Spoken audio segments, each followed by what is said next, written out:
Welcome to the Martin Bailey Photography Podcast. It's October 25, 2022, and this is episode 794. I recently spent 4 days in northern Japan, starting with a family event, then a little photography in some of my favourite places to shoot. The day before we left, I took delivery of my new iPhone 14 Pro Max, which I'd ordered as soon as the new iPhone went on sale, and it's taken until now to arrive. My previous iPhone was 4 years old at this point, so I was ready for an upgrade, and I'm really enjoying the slightly larger form factor, and I'm enjoying the 3 cameras and the macro mode, which is new to me with this phone. I had heard that the new iPhone had a 48 megapixel camera, and I thought I'd enabled it as I selected to shoot raw images, which is required to get the 48 megapixel images, but I didn't find out until I got home that only the main 1x camera is 48 megapixels, and you have to enable RAW in the settings and hit the RAW button in the camera to shoot raw images. You can change the camera settings so that it remembers to stay in RAW mode, but when shooting raw images, the camera automatically disables the live photo setting. I personally enjoy playing with live photos more than I value the ability to shoot raw images with the iPhone camera, so I'll probably not be switching to RAW very often. I definitely enjoyed having such a great additional photography tool with me during this trip, and I'll share a few of my iPhone photos alongside my Canon EOS R5 photos as we work through this travelogue. Ultimately, when I want to shoot a raw 48 megapixel image with my iPhone, I have the button displayed ready to switch, but despite looking forward to the higher resolution, not being able to get that resolution with pretty much all of the modes that I use the iPhone camera in is a bit of a downer.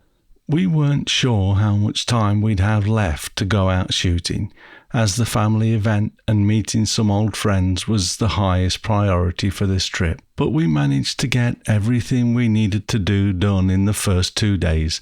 So on the 3rd day, we drove around to the 5 colour lakes that I've talked about in the past. We got slightly better fall colour this year, but still, it was probably around 5 days to a week early, so the colours weren't great. Thankfully, the natural colours in some of the 5 colour lakes themselves were nice and found themselves in some of my shots.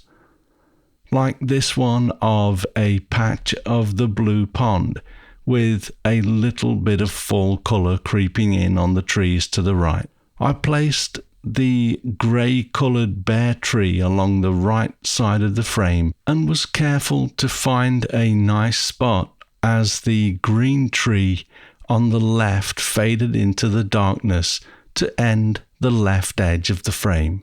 You can see the shooting information for the photos by clicking on the images on the blog at mbp.ac/794. But the main settings for this were f16 at ISO 100 for 0.3 seconds. It was overcast when I shot this, but the longer than usual exposure helped me to bring out the beautiful colours, especially the blues in the water, which are caused by minerals.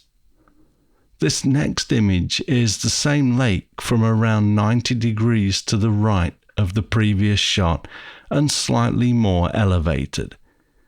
This was actually as we came back from our walk along the track through the lakes, but I don't have anything to share from the other lakes using my Canon EOS R5, so I figured we'd keep these together. I like this one because of the more pronounced reflections of the trees in the blue water, and because we see some nice detail in the pond bed in the bottom left corner. I handheld this shot because I had to get down low to shoot through some trees, and my wife was starting to get a little bit impatient as she was ready for lunch. So I didn't spend the time necessary to lower my tripod legs. I did increase my ISO to 200 though, so that I could get a shutter speed of an 80th of a second, which was going to be better for hand holding my 105mm focal length. After lunch, we swung by my favorite waterfall in Japan, which I also visited last October and many times before. In this next image you can see the Tatsusawa Fudodaki. This waterfall is incredibly soothing to visit and photograph, although the fall colour managed to elude us again this year. There is a little yellow creeping in, but it's not quite there. Although I will be able to embed the still images that we have just talked about in the audio for this podcast so that you'll be able to see that if you're listening with the Apple Podcasts app or any other app that supports chapter images. But the next few images, well, they're actually live photos that I exported as videos so that I could show you something. What I've done is set the videos to loop, so it looks like the water is continually rippling in the first image.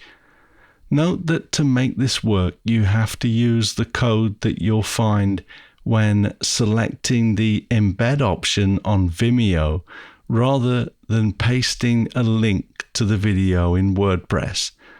Also, to force the video to autoplay and loop, you have to include the options autoplay equals 1, ampersand loop equals 1, ampersand background equals 0, ampersand auto pause equals 0 in the embed code.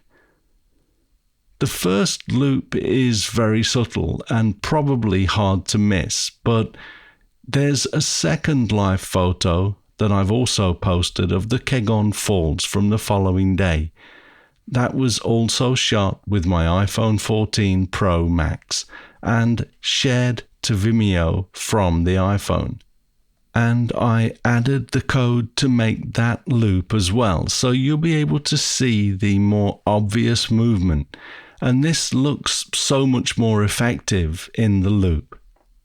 For many years now, I've been a huge fan of what I call moving stills, which are scenes that I would generally shoot as a still photograph.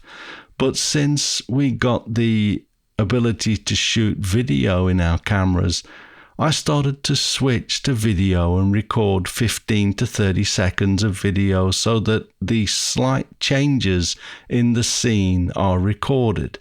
Creating a loop with the iPhone live photo options is a great way to do this with the iPhone, which is generally a more casual way to shoot.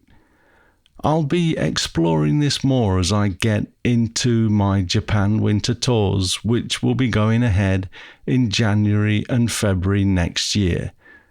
Due to a little churn in the booking situations, we currently have one open space on all 3 tours next winter. So check out our tours page at mbp.ac/tours if you may be interested. I've also now published the 2024 dates if you're planning a little further out.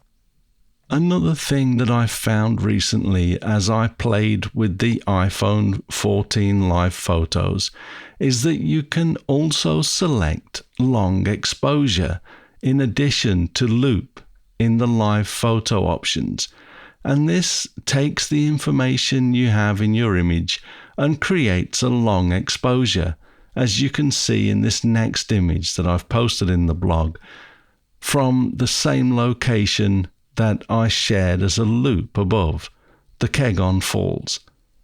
For comparison, here is a similar long exposure shot with a 3-stop neutral density filter using my Canon EOS R5 camera. With almost 4 times the resolution, the EOS R5 image definitely provides more freedom to print large, etc. But the quality of the image for everyday use and sharing with friends is really not a lot better than the iPhone image. Of course, I'm not saying that I can now do away with my Canon gear. There is still so much that I cannot do, but this really comes down to resolution, longer focal lengths, and faster frame rates at this point.